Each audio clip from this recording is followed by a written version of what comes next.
Don't tell me. But we want to jump to getting water. As a matter of fact, you know what? Most people don't even want to go through that. They want to just step over here and they want to just start sprouting immediately, right? It's like, all right, I'm ready for the blessing. No, you weren't. You weren't responsible in your worldly life. How are you going to be responsible in God's life?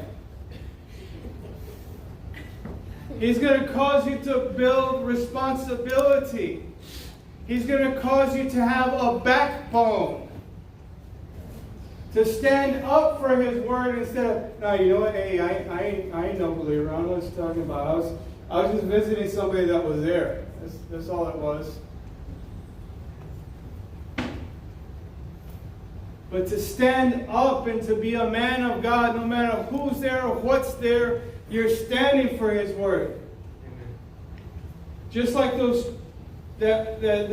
whatever plant it is that you had in your mind you're planting right now. When you do it properly, it's going to withstand the weather.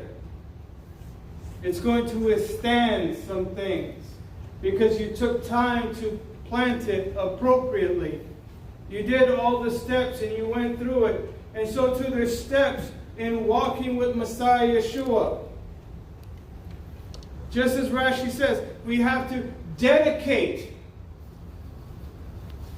And dedication means not just being dedicated when they're there with you or when people see you, but it means being faithful when no one's seeing you. Amen. Right? Right?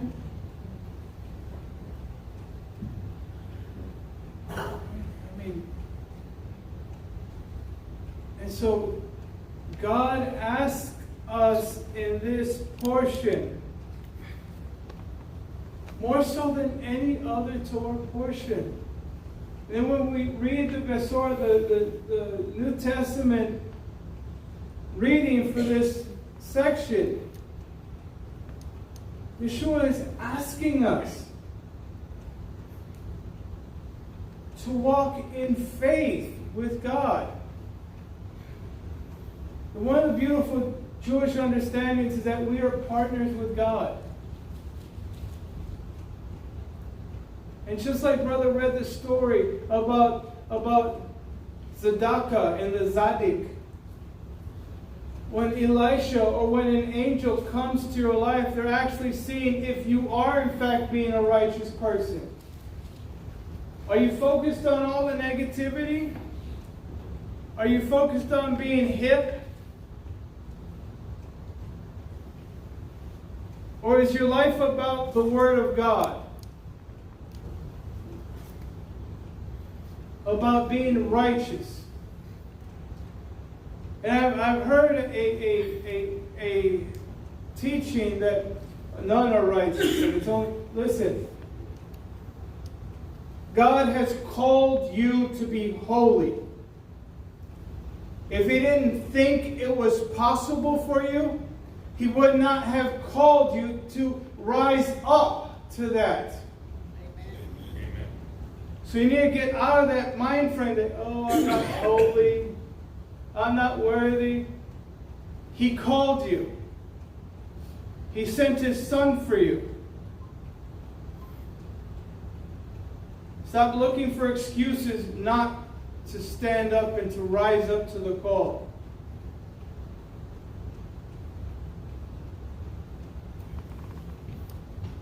Stop looking for excuses. If you labor in study, then the field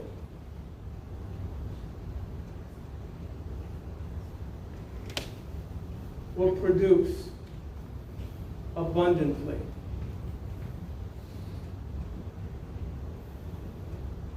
During the Sabbath, you will have enough to cover 3 days.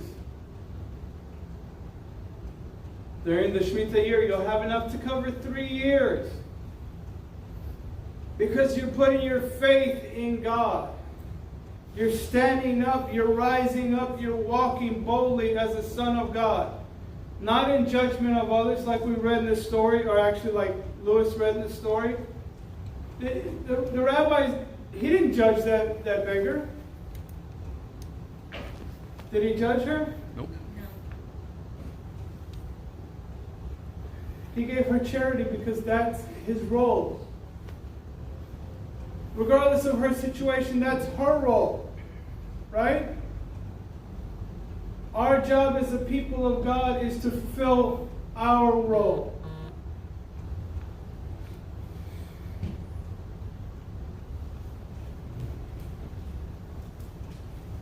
So we do what God has called us to do. And just like we went through the story of the field and the crops and so forth, it is an investment of hard work to have that field produce a good harvest. Let me see, Leonard. Growing your plants easy? Not at all. No? Okay. How about you? Is it easy? It's not hard, but you have to be, it's continuous. You have to constantly go out and put work into it. Steady thing. Continuous thing. Continuous work, right? Continuous work. Steady work. Continue. This is why we're called to choose every day. You want to be blessed? And keep working at making that progress with God. God has put this innate thing in every single human. And to prove it, I'm going to ask all of y'all a question right now. You just raise your hands if it's you, okay? Do you have a desire to improve where you are spiritually and physically in life? Yes or no? Raise your hand if it's yes. All right, everybody but Patty wants to improve their lives. Okay, fair enough. So God placed this within us, all of us, that we have this desire. But He did not force us to choose where to aim that. He gives us in the Torah and in His Word, in the Holy Scriptures, He gives us the means to improve our lives physically and spiritually. Without that, you have fads. Anybody here who's over 40, you've been through many fads in your life. All right? Oh, sisters in the back there giggling, they know. Bill Bottom's wife. All right, before the Bill Bottoms. Yes, sister. I was going to say the beauty illustration of using the garden, but even in the process, as the seed is growing, the weeds are going to come and interfere with the growing. Yes. And that's when we have to pull them out and do not allow them to interfere with the... Yes. Yes, you have to be diligent of keeping weeds from your lives. What would be just say out anything, right? Hold on. Just call out anything that might be a weed in your life, right? All right? Don't say anything too personal, okay? So we don't go there, right? Just call it what?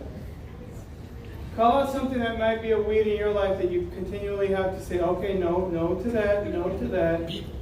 Huh? People. Oh, wow. No. That's no. All right. People in general, other people. Brother said Actual people. weeds. People are his weeds. Yes, pull them out. All right, fair enough.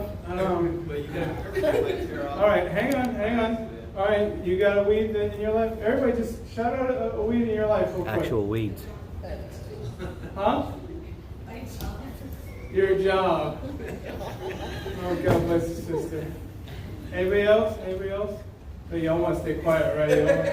I ain't got no weeds in my life. I get it. get it. Y'all are already all righteous. I get it. I get it. Okay. Yes. Like him, people. Nope, I ain't doing it. People are like frustration where you let people get you too much. I ain't doing it this, no. What if you have a bunch of weeds? What? Lawnmower. Brother, we're gonna get you some weed and feed, okay? We'll help you out. That's the door. So, our lives require, right? Yes, sister. That's good, that's good. Okay, yes. And poor souls that you two just threw under the bus. Yes. Huh?